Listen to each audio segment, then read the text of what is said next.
Hi friends, welcome to my YouTube channel. चलिए देखते हैं कि वीकली बेसिस पे निफ्टी का क्या स्ट्रक्चर है और मंडे को ये कैसे मूव कर सकते हैं। तो यहाँ पर हमने निफ्टी का वीकली चार्ट लगा रखा है जिसपे मैं एक ट्रेंड लाइन फॉलो करता हूँ 21 EMA। अभी ये ऑब्वियसली इसके ऊपर ट्रेड कर रहे हैं, अभी भी ये अप ट्रेंड में ही है, बट शॉर्ट टर्म के लिए जैसे मैंने लास्ट अपने वीडियो में कहा था कि ये एक बार नेगेटिव हो चुका है जब इसने एक यहाँ पर ये रेड कैंडल बनाया था और इसके नीचे इसने ट्रेड करना कंटिन्यूअसली चालू कर दिया था। तो अभी जैसा कि हमने यहाँ पर एक ट्रेड लिया था, इसका ब्रेक डाउन हुआ और यहाँ पर तक हमने एक टारगेट यहाँ पर डिसाइड किया था। लेकिन अभी क्या हुआ, इसके बाद फिर इसने एक बुलिश मूव बनाया, एक कैंडल हैमर कैंडल बना के इसके ऊपर निकला है और उसके बाद फिर से उस जो भी कैंडल इसने बनाया था को फॉलो थ्रू में को ऑलमोस्ट ये कवर कर चुका। तो अभी हमें क्या करना है, अब हमें यहाँ पर प्लान करना है कि अगर निफ्टी जो भी यहाँ पर इसने लास्ट जो वीक का कैंडल का लो है जो हमारा बनता है 19,512, इसके नीचे ही अब हमें नीचे के लिए प्लान करना है और हमारा पहला टारगेट यहाँ पर होना चाहिए वीकली बेसिस पे। हमारा पहला जो टारगेट निकल कर आएगा वो आएगा यहाँ पर ये लेवल 19,350 और जो दूसरा टारगेट इस वीक के लिए हमारा निकल कर आ रहा है 19,200 का। और ऑब्वियसली मुझे ऐसा लग रहा है कि मार्केट यहाँ पर गैप डाउन ही ओपन होगा, इसीलिए मैं ज्यादा तो क्वांटिटी में ट्रेड नहीं किया क्योंकि फ्राइडे में आउट ऑफ मार्केट ही था, मैं बाहर था, ट्रेड नहीं कर रहा था, मार्केट नहीं देख रहा था। लेकिन मुझे कन्विक्शन था कि मार्केट यहाँ से नीचे जाएगा, इसीलिए फिर भी मैंने एक लॉट विदाउट एनी मार्केट देखे 19,500 का पी बाय किया हुआ है। यहाँ पर आप देख सकते हैं 80 रुपए के भाव पे। और मेरी एक्सपेक्टेशन है निफ्टी को समवेयर अराउंड इस लेवल पर कहीं पर ओपन होना चाहिए 450 के आसपास। तो ये ओपन होते ही मेरा इन द मनी चला जाएगा, तो मुझे अच्छा खासा इसमें ठीक ठाक प्रॉफिट होने वाला है क्योंकि क्वांटिटी कम है तो ज्यादा फर्क नहीं पड़ेगा, बट इट्स ओके,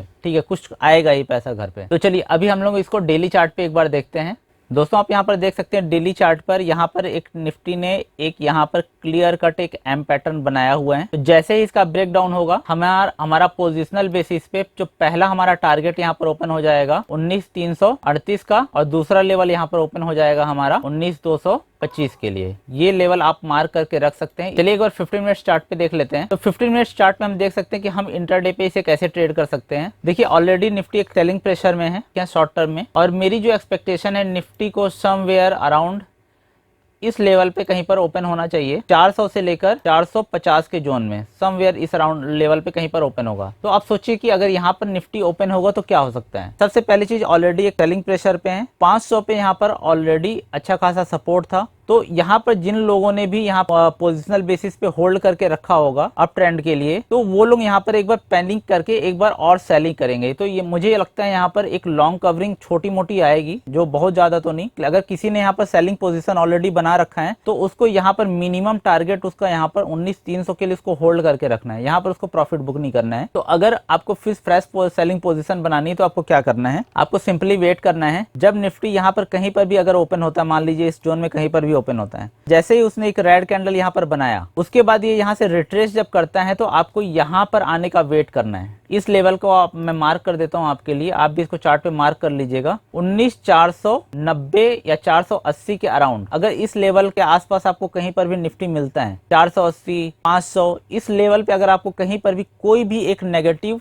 यहाँ पर कैंडल पैटर्न बनता है, कोई भी नेगेटिव कैंडल बनता है, उस कैंडल का ही आप स्टॉप लॉस लगाकर एक फ्रेश सेलिंग के लिए आप एंट्री ले सकते हैं। और जैसे मैंने बताया आपको फिर को होल्ड करना है। बिल्कुल पहला टारगेट आपका बिल्कुल भी कोई डाउट ही नहीं होना चाहिए 19,350 और दूसरा टारगेट आपका निकल कर आएगा 19,200 का। दोस्तों याद रखिएगा कि अब ये निफ्टी के लिए जो है बहुत स्ट्रॉन्ग सपोर्ट है 19,200 का। तो यहाँ पर आपको बड़ा पोजिशनल मूव यहाँ पर प्लान नहीं करना है, आपको इसके नीचे ब्रेक होने पे ही एक बड़ी सेलिंग के लिए प्लान करना है। लेकिन जैसे ही ये 19,200 का लेवल ब्रेक होगा, आपके लिए पहला टारगेट ओपन होगा 18,800 का और उसके बाद जो दूसरा लेवल होगा मैं आपको यहाँ पर वीकली चार्ट पे दिखा देता हूँ। तो यहाँ पर मैंने लेवल मार्क कर रखे हैं। पहला हमारा टारगेट हो जाता है यहाँ पर 18,800 का, उसके बाद जो दूसरा टारगेट हमारा हो जाएगा 18,000 का और तीसरा टारगेट हो जाएगा हमारा 16,800। दोस्तों ये जो टारगेट्स हैं ये अभी इस हफ्ते के लिए नहीं है, इस मंथ के लिए नहीं है, ये आगे आने वाले टाइम के लिए है। वो भी डिपेंड करेगा कि यहाँ पर आकर ये निफ्टी कैसे ट्रेड कर रहा है। अगर ये 18,800 के आसपास आकर निफ्टी को सपोर्ट फॉर्म कर रहे हैं और उसके बाद फिर बुलिश मूव करके अगर ऊपर की साइड निकल रहे हैं तो हमारा ये ट्रेड अभी हमारा कम से कम 1 साल के लिए चाहिए, हमें ये टारगेट नहीं मिलने वाले हैं। तो यहाँ पर आप शॉर्ट टर्म के लिए फिर से एक बार निफ्टी में बुलिश पोजीशन बना सकते हैं, लेकिन याद रखिएगा आपको मिनिमम कम से कम 18,800 तक इसे आने देना है, या तो फिर आपको इसके ऊपर निकल जाने देना है। इसके बीच में आपको कोई भी निफ्टी में बुलिश पोजीशन आपको नहीं बनाना है। दोस्तों, अगर आपको एनालिसिस पसंद आया तो वीडियो को लाइक कीजिए, चैनल को सब्सक्राइब कीजिए। मिलते हैं नेक्स्ट वीडियो में। Thanks for watching.